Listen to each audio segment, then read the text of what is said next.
You have to be tough as a damn boot to be good, because you have to stand your ground when you need to stand your ground, and you have to be able to say no when it's time to say no, and you have to mean it. And so then you have to think and plan strategically so that when you're going to say no, you can mean it and it will stick.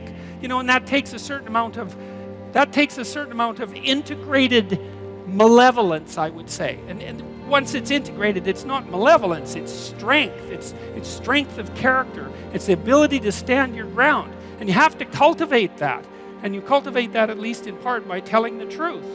And so you take your place in the world as a decent person and as a decent citizen, and you play the hierarchical game properly. And that is to stand up straight with your shoulders back. It's like the world's an onslaught. You've got the tyranny of culture to deal with. You've got the catastrophe of nature. You've got your own damn malevolence and ignorance, right? All coming at you. Plus the incredible, complicated, indeterminate potential of the future. That's all coming at you. And it's all your responsibility. And you can cringe away from it and be afraid of it and be victimized by it and be bitter and cynical about it. And no wonder, because it can be painful.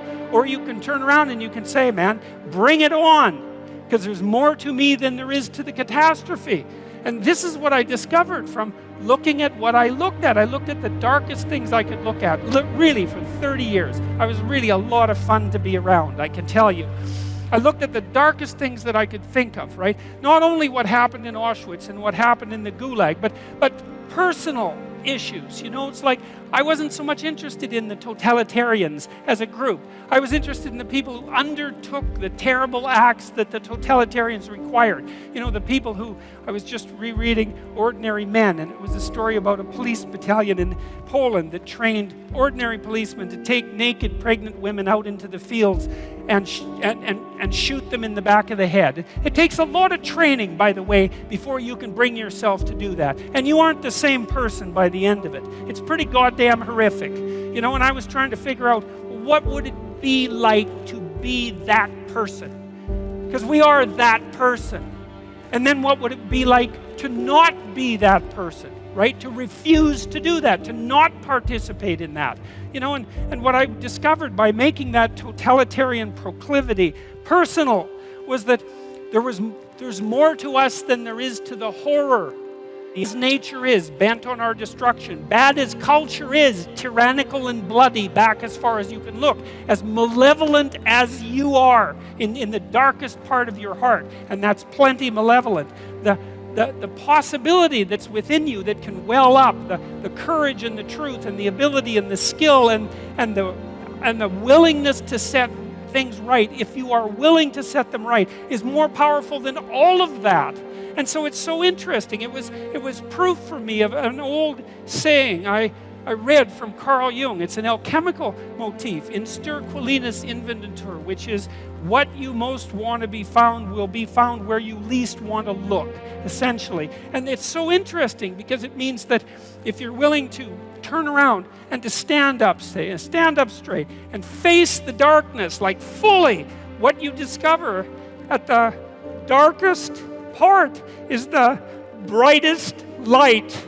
And that's something that's so much worth discovering, because there's going to be terrible darkness in your life. And it's going to make you cynical and bitter. And it could easily be that you're just not looking at it enough.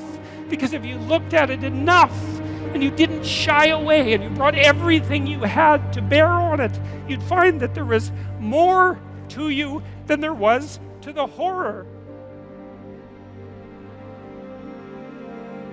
I have people writing to me from all over the world who are saying they're doing that. They're saying, well, you know, I cleaned up my room and then I stopped saying stupid things, and my God, it's like, things are way better. It's like, who would have guessed it?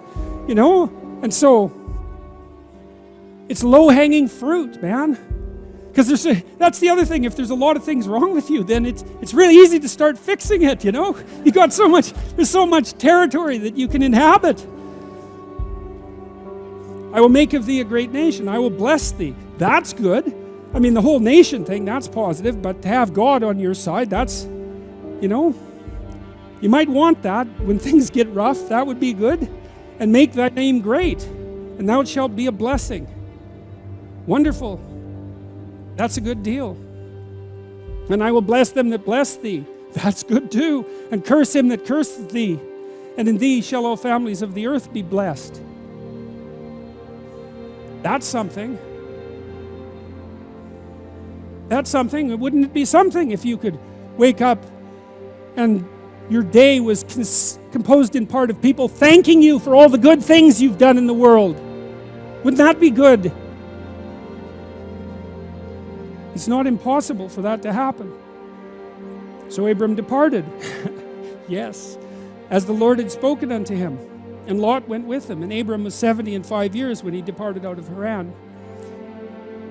That's old. Now Abraham lives a long time, but this is also part of the story. So he has a wife who can't have children.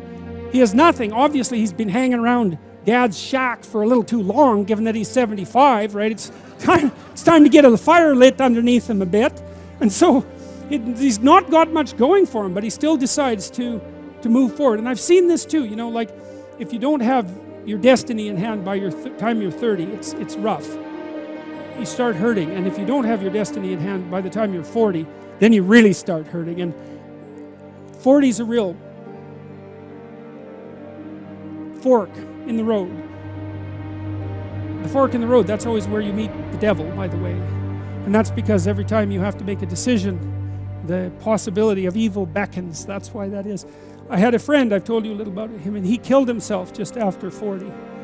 He had had a book published with a very small press. He was quite a good writer, but he could not get himself together, and it hit him too hard at 40. And I'm not saying that it's hopeless at 40. I'm not saying that. And I'm not saying that partly because of these verses, but also partly because of what I've seen in my clinical practice. I've had people come to me who have had very chaotic and ill-spent lives, let's say, who were in that neighborhood of age. And it's true for people who are older as well, who then decided to make a real effort and to try to make where they were better, instead of being bitter about where they weren't, because that's the bitterness that really does you in. It's really not good. It's the opposite of gratitude. It's the manifestation of resentment. It makes you malevolent. It's very, very bad to be bitter. It's hell to be bitter. And if you're 40 and you're not successful, then you have to accept your lot, and you have to start to improve what's right in front of you. And if you do that, it doesn't take very long. It's quite interesting to watch people. Things can be a lot better in 6 months, and they can be way better in 2 years. It's a struggle, uphill struggle, but it's by no means impossible. And I don't know, again, what the limit of that is. I suppose it depends to some degree on the degree of your commitment. But anyway, so it's another indication of the real validity of this story. God isn't setting this up to be easy, right? Abraham's old, and his wife is old too, and more than that, she's barren. How is he going to be the father of nations? How is he going to be successful? Well, the initial departure point is insufficient, radically insufficient. And that's very inspiring, because it means that you can start from where you are.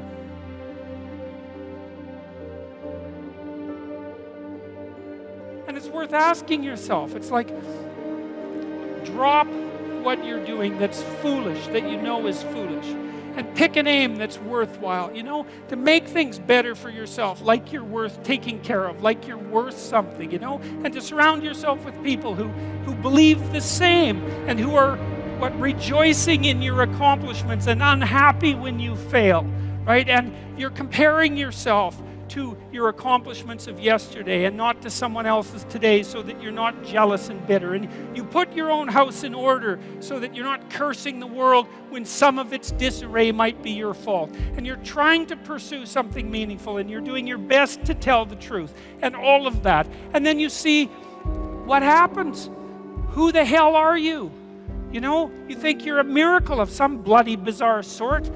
We've been around for 3.5 billion years. Every single one of your relatives propagated successfully. And here you are, against all possible odds, in this world of hell in some sense, and bitterness and tyranny and malevolence. And yet God only knows what's inside you, this capacity for consciousness, the capacity to confront potential and to turn it into something good. That's us, man. That's the Western story. That's the individual as the cornerstone of the state. That's our responsibility, and it really is who we are.